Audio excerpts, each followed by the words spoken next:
El tema del video de hoy es una condición que está asociada con la exposición a los climas más extremos. A medida que la humanidad lleva el cuerpo al límite o a terrenos inhóspitos, el daño causado por el frío extremo puede provocar lesiones debilitantes. La congelación ha sido durante mucho tiempo una maldición para los soldados mal equipados, pero también se han realizado experimentos horribles en sujetos humanos no voluntarios por científicos retorcidos, ansiosos por entender esta condición a cualquier costo. Quizás sea útil comenzar con una explicación de lo que es la congelación. La congelación es el nombre que se le da al daño causado por el congelamiento de los tejidos y la piel después de la exposición a temperaturas extremadamente frías. Normalmente afecta los dedos de los pies, los dedos de las manos, la nariz, las orejas, las mejillas y la barbilla. El daño generalmente ocurre cuando los líquidos en estas áreas comienzan a congelarse o cristalizarse. A medida que la temperatura baja, la respuesta del cuerpo será la vasoconstricción, donde el flujo sanguíneo hacia las extremidades se reduce en un intento de mantener la temperatura central del cuerpo. Con menos sangre caliente fluyendo hacia las extremidades, hay poco que impida la formación de cristales de hielo en el cuerpo. Son estos cristales los que pueden dañar las células, rompiendo las membranas celulares y provocando necrosis. El daño severo solo continuará mientras las áreas afectadas sean privadas de oxígeno y nutrientes, lo que lleva a un daño permanente en músculos, nervios, vasos sanguíneos e incluso huesos. La congelación se puede clasificar en tres tipos de manera general. El primero es la congelación incipiente. Esta etapa previa a la congelación comenzará a manifestarse. Aquí es donde comenzará la vasoconstricción, lo que lleva a síntomas como piel pálida o enrojecida, a menudo acompañada de una sensación de entumecimiento. Estos síntomas son superficiales y no causarán ninguna lesión duradera en una persona, siempre y cuando pueda calentarse y evitar la exposición a más frío, ya que la siguiente etapa se presentará si no se toman medidas o la exposición continúa. La congelación superficial, también conocida como congelación de primer o segundo grado, presenta síntomas como piel entumecida e hinchada, piel endurecida o ampollas transparentes. Aunque a menudo no causa daños a largo plazo, los pacientes que experimentan congelación superficial pueden quedar con una mayor sensibilidad al frío. El tratamiento será relativamente sencillo. Consiste en recalentar las áreas afectadas y cubrirlas con un paño limpio. La etapa final es la congelación profunda, también conocida como congelación de tercer o cuarto grado. En esta etapa, la piel de la persona comenzará a decolorarse hasta volverse de un gris oscuro. Comenzarán a formarse ampollas de sangre debajo de la piel, ya que los tejidos subcutáneos empiezan a congelarse. La piel se volverá negra a medida que los tejidos congelados mueren y la piel necrótica comenzará a desprenderse. En la etapa de congelación profunda, se requerirá intervención médica. El daño en la piel puede dejar al paciente propenso a infecciones secundarias, lo que significa que pueden ser necesarios baños antisépticos. También puede ser necesario administrar medicamentos que ayuden a mejorar el flujo sanguíneo. La piel dañada y en descomposición puede necesitar ser extirpada quirúrgicamente. En casos extremos, la amputación de las extremidades gravemente dañadas puede ser la única opción. La congelación también puede provocar otras afecciones graves que deben ser tratadas al mismo tiempo. El pie de trinchera y la hipotermia también pueden presentarse junto con la congelación y empeorar mucho la situación. Un riesgo importante pueden ser las complicaciones por infecciones y sepsis. Un ejemplo notable se puede ver en el caso de Jimmy Andrew, un alpinista escocés.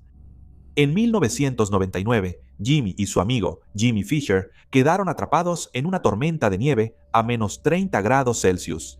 Esto ocurrió en las montañas del Mont Blanc. Fisher sucumbió a la hipotermia y murió, pero Jimmy Andrew logró sobrevivir, aunque sufrió graves congelaciones. Su cuerpo entró en shock séptico provocado por las congelaciones. A Jimmy le amputaron las 4 extremidades para salvarle la vida. Después de la operación y la rehabilitación, Jimmy continuó practicando alpinismo, corriendo maratones y dando charlas motivacionales, todo mientras recaudaba miles de libras para la caridad. Como ocurre con muchas lesiones y enfermedades, la prevención es clave. Usar ropa adecuada que proteja contra el frío y el agua puede ayudar a prevenir la congelación. El consumo de alcohol y tabaco también puede aumentar el riesgo de congelación, aunque en gran medida son aquellas personas expuestas a climas fríos quienes corren mayor riesgo de sufrir congelación. Inmediatamente vienen a la mente los alpinistas.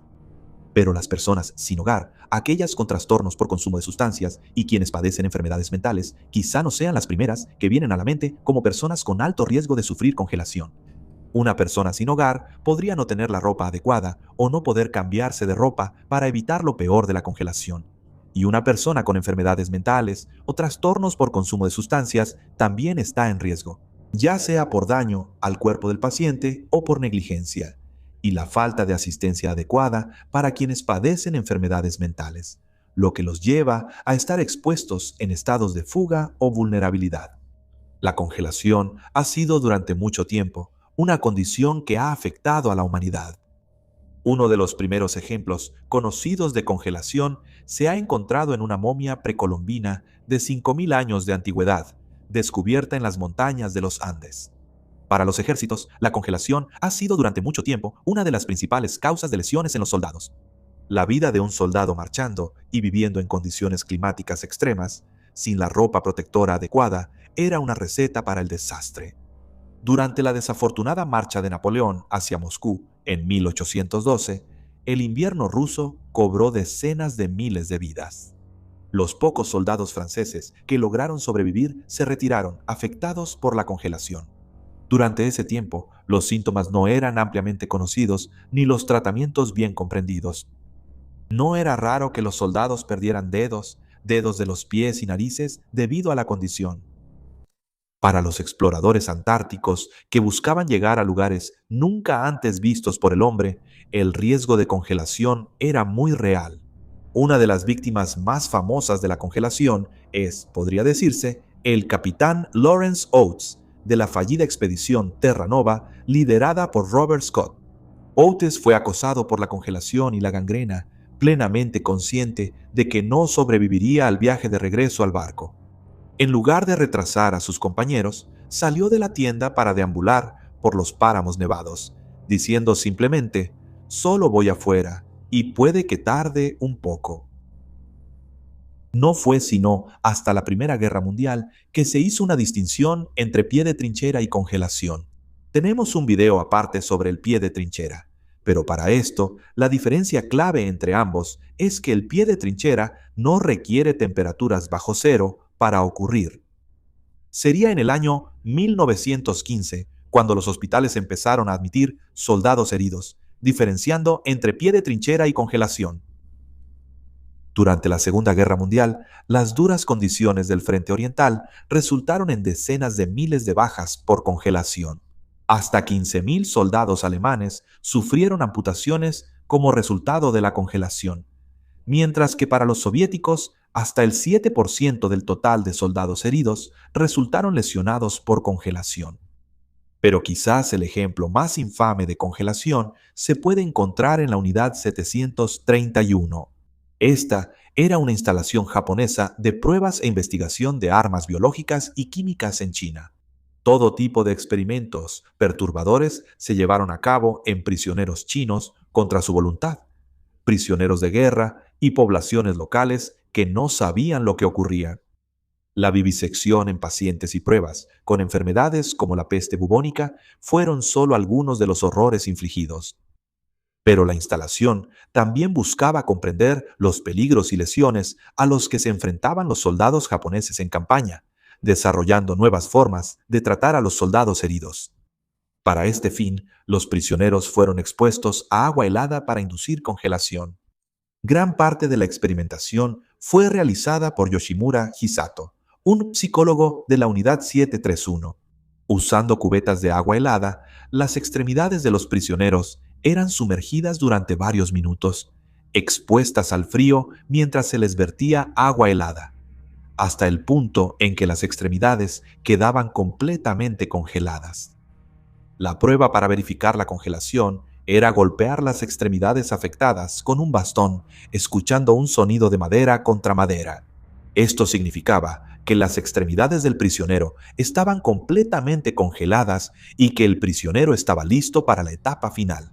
Se llevaron a cabo todo tipo de métodos diferentes en un intento de tratar la congelación. Algunos se dejaban descongelar de forma natural, a algunos se les rociaba con agua de diferentes temperaturas y a otros se les dejaba cerca de una fogata. Una vez realizado el experimento, los sujetos de prueba eran ejecutados.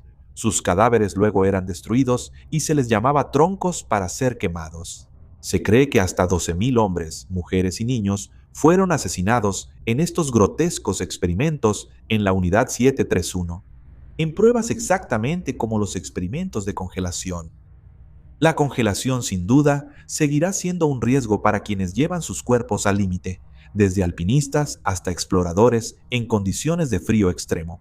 La congelación es una amenaza constante, pero afortunadamente hemos desarrollado una comprensión decente, en parte debido a los horribles experimentos en 731. Afortunadamente, ya no es un riesgo importante para los soldados como lo fue en el pasado. Pero el daño que puede causar la congelación significa que sigue siendo una de las lesiones más perturbadoras y un temor constante para quienes están expuestos a las condiciones más extremas de frío.